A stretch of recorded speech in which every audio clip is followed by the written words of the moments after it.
καθώς το ντρόουν υψώνεται πάνω από τα γαλαζοπράσινα νερά του κόλπου της Ελούντας, αποκαλύπτεται μπροστά μας η Σπιναλόγκα, ένα μικρό νησί με μια ιστορία πολύ μεγαλύτερη από το μέγεθός του.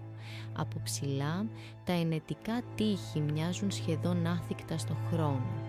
Χτίστηκαν τον 16ο αιώνα για να προστατεύσουν την περιοχή από πειρατές και εισβολείς. Ο ενετός χαρτογράφος Βιντσέντσο Κορονέλη υποστηρίζει πως η Σπιναλόγκα δεν ήταν πάντα νησί, αλλά ήταν φυσικά ενωμένη με τη γειτονική Χερσόνησο Κολοκύθα. Το αρχαίο τοπονύμιο ήταν Καλιδόνα.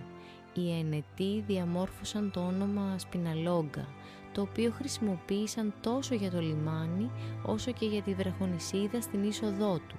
Λέγεται πως η φράση αυτή αποδόθηκε στα λατινικά ως Spinalunga, που σημαίνει μακρύ αγκάθι, λόγω του στενόμακρου σχήματος της νησίδας.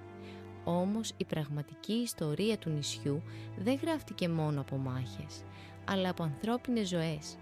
Καθώς το ντρόουν πλησιάζει, διακρίνονται τα πέτρινα σπίτια, τα στενά σοκάκια και τα ερείπια που κάποτε ήταν γεμάτα ζωή.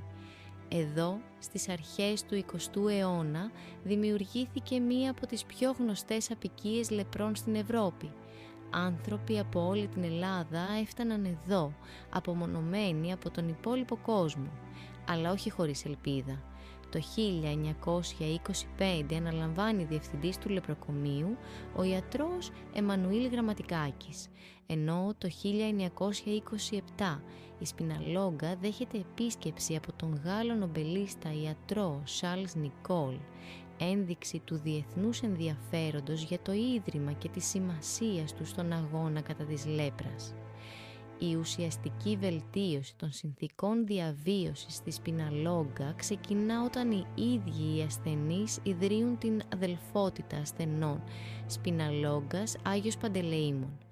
Πρωταγωνιστικό ρόλο στο κίνημα αυτό είχε ο φοιτητής της Νομικής Αθηνών Επαμεινώνδας Ρεμουντάκης, που έφτασε στο νησί το 1936 ως ασθενής.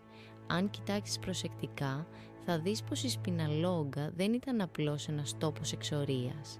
Ήταν μια μικρή κοινωνία. Υπήρχαν μαγαζιά, εκκλησίες, ακόμα και σχολεία.